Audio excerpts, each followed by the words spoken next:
Selamat pagi. Pagi Bapak. Pagi siapa? Itu nggak usah maju? Hah? Ini?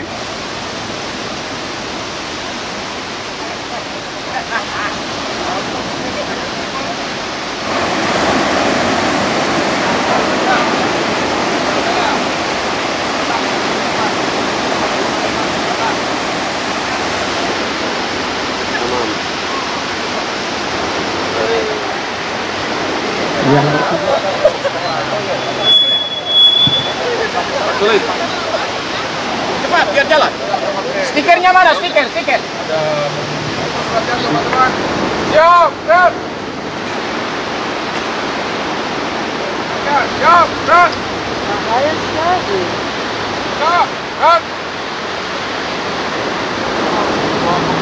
Oktober 2022, jajaran kantor wilayah Kabupaten Kupang, Papua. Siap. Lanjutkan.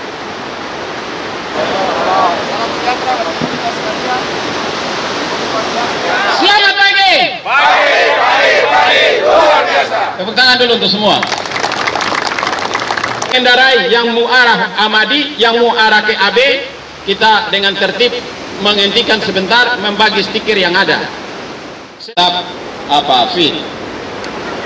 Untuk itu saya menyampaikan terima kasih dan dengan suara keras biar semua tahu tentang pesan ini seluruh. Dan beranggotakan para menteri keuangan dan gubernur Bank Sentral. Namun sejak 2008 G20 menghadirkan kepala negara dalam KTT. Sejak saat itu G20 menjadi semakin prestisius. G20 adalah forum kerjasama multilateral yang terdiri dari 19 negara utama dan Uni Eropa. G20 mempresentasikan lebih dari 60% populasi bumi, 75% perdagangan global, dan 80% PDB dunia. Anggota G20 terdiri dari Afrika Selatan, Amerika Serikat, Arab Saudi, Argentina, Australia, Brasil, India, Indonesia, Inggris, Italia, Jepang, Jerman, Kanada, Meksiko, Republik Korea, Rusia, Prancis, Tiongkok, Turki, dan Uni Eropa. Sensitif, sejalan dengan pandangan bebas aktif dalam hubungan luar negeri, Indonesia mengambil peran kepemimpinan yang akomodatif, partisipatif, inklusif, adil, dan berimbang terhadap isu global yang memiliki resiko sensitivitas tinggi. Indonesia akan mengambil peran proaktif, insentif, dan berorientasi pada tujuan dalam memberikan pemahaman yang baik terhadap isu yang diangkat dalam rangka mendukung kesuksesan presidensi G20. KTT G20. Anggota G20 adalah Argentina, Australia, Brasil, Kanada, Cina, Prancis, Jerman, India, Indonesia, Italia, Jepang, Republik Korea, Meksiko, Rusia, Arab Saudi, Afrika Selatan, Turki, Inggris, Amerika Serikat, dan Uni Eropa. Spanyol juga diundang sebagai tamu tetap. Terima kasih. Indonesia sebagai role model. Indonesia memiliki ketangguhan dan ketahanan dalam menangani pandemi melalui program PCPEN, PPKM, dan kebijakan nasional dalam Undang-Undang Nomor 2 Tahun 2020, termasuk kebijakan defisit, fiskal, dan skema berbagai burden sharing antara Kementerian Keuangan dan Bank Indonesia. Indonesia tengah melaksanakan agenda besar informasi, struktural, fiskal, tata kelola, dan sistem keuangan untuk mencapai Indonesia Maju 2045 yang diwujudkan dalam Undang-Undang Cipta Kerja, reformasi struktural, Undang-Undang HPP dan HKPD, reformasi fiskal dan struktural. Domestik. Presidensi G20 merupakan wujud pelaksanaan amanat pembukaan Undang-Undang Dasar 1945 untuk melaksanakan ketertiban dunia berdasarkan kemerdekaan, perdamaian abadi, dan keadilan sosial. Presidensi G20 memberikan manfaat jangka panjang dalam mendorong perekonomian melalui konsumsi domestik, sektor pariwisata dan jasa, UMKM, serta pembukaan lapangan pekerjaan. Tahun 2022, meningkatkan produktivitas melalui penguatan sumber daya manusia, meningkatkan daya tahan ekonomi Indonesia agar semakin tangguh dan berkelanjutan, memastikan pertumbuhan yang berkelanjutan dan inklusif dapat berjalan. Global 2008, kebijakan pajak, kontribusi dalam penanganan pandemi COVID-19, isu lainnya seperti penanganan iklim dan perdagangan. Atas sekitar 7,6 triliun rupiah pada PDB Indonesia, peningkatan konsumsi domestik hingga 1,7 triliun rupiah. Gelaran G20 akan berkontribusi terhadap proyeksi peningkatan wisatawan mancanegara hingga 1,8 juta sampai 3,6 juta dan juga 600.000 sampai 700.000 lapangan kerja baru, melibatkan UMKM dan menyerap tenaga kerja sekitar 33.000 orang. Mendorong investasi pada UMKM dalam negeri, mengingat saat ini 80% investor global berasal dari negara-negara G20. Indonesia akan berperan dalam mendesain kebijakan pemulihan ekonomi dunia. Pemulihan ekonomi dunia dan domestik juga akan meningkatkan konsumsi masyarakat, peningkatan investasi dan kegiatan ekspor impor yang tumbuh pesat. Dampaknya, penerimaan pajak tumbuh lebih dari 18%, penerimaan bea cukai tumbuh lebih 24%, dan PNBP tumbuh lebih dari 23%. G20, presidensi G20 di tengah pandemi membuktikan persepsi yang baik atas resiliensi ekonomi Indonesia terhadap krisis, membuat Indonesia menjadi salah satu fokus perhatian dunia, khususnya bagi para pelaku ekonomi dan keuangan. Merupakan bentuk pengakuan atas status Indonesia yang juga dapat mempresentasikan negara berkembang lainnya. Kesempatan menunjukkan kepemimpinan Indonesia di kancah internasional, khususnya dalam pemulihan ekonomi global. Indonesia dapat mengorkestrasi agenda pembahasan pada G20 agar mendukung dan berdampak positif dalam pemulihan aktivitas perekonomian Indonesia.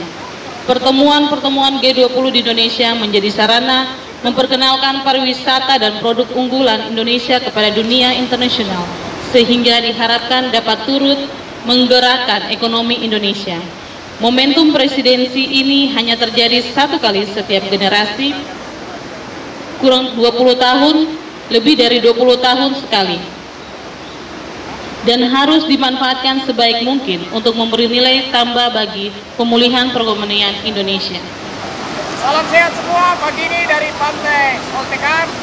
Saya Kepala Kantor Wilayah Kementerian Hukum dan HAM Papua bersama seluruh jajaran baik pemasyarakatan dan imigrasi menyelenggarakan jalan santai bersama dalam rangka menyemarakan pelaksanaan dan suksesnya KTT G20 yang akan berlangsung pada tanggal 15 sampai 16 November di Bali.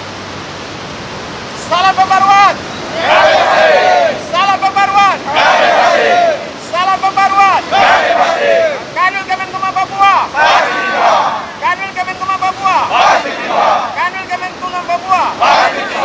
Tema KTT G20! Tema KTT G20! Tema KTT G20!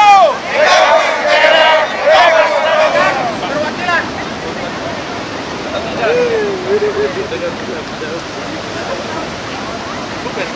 Umar, bagi yang mengatur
pelaksanaan KTT G20 ini penting bagi Indonesia, dan dalam agenda 20 tahunan ini kita sebagai bangsa harus mensyukuri karena Indonesia ditunjuk sebagai tuan rumah. Dalam menyiapkan KTT G20, Presiden telah memerintahkan semua kementerian dan lembaga termasuk pemerintah daerah untuk melakukan kampanye menyemarakan KTT G20. Nah, proses ini yang kami Kementerian Hukum dan HAM secara nasional hari ini serentak di seluruh Indonesia melaksanakan, baik di tingkat kementerian, juga di tingkat kantor wilayah, sampai pada unit pelaksana teknis pemasyarakatan dan imigrasi di seluruh Indonesia. Nah, kita yang ada di Jayapura, Kabupaten Jayapura dan Kerom hari ini bergabung semua di sini, dan sebelum kegiatan ini sudah didahului dengan kegiatan doa bersama yang didoakan oleh 5 pemimpin umat yang memiliki kepercayaan di Indonesia untuk proses menyemarakan KTT G20. Secara internal di Kementerian Hukum dan HAM, selain jalan santai, pembagian stiker, kita juga akan mengkampanyekan dengan program olahraga, misalnya dengan jogging. Kita kampanyekan semangat G20. Juga kita ada punya program Rookie, guru kekayaan intelektual mengajar di sekolah-sekolah. Jadi nanti setelah dari sini sebentar jam 10 saya akan mengajar dan mensosialisasi di SMA 3 Buper, untuk adik-adik pelajar juga mengetahui apa KTT G20 dan apa peran nyata terhadap Indonesia yang harus diketahui oleh anak-anak sekolah dan juga para guru.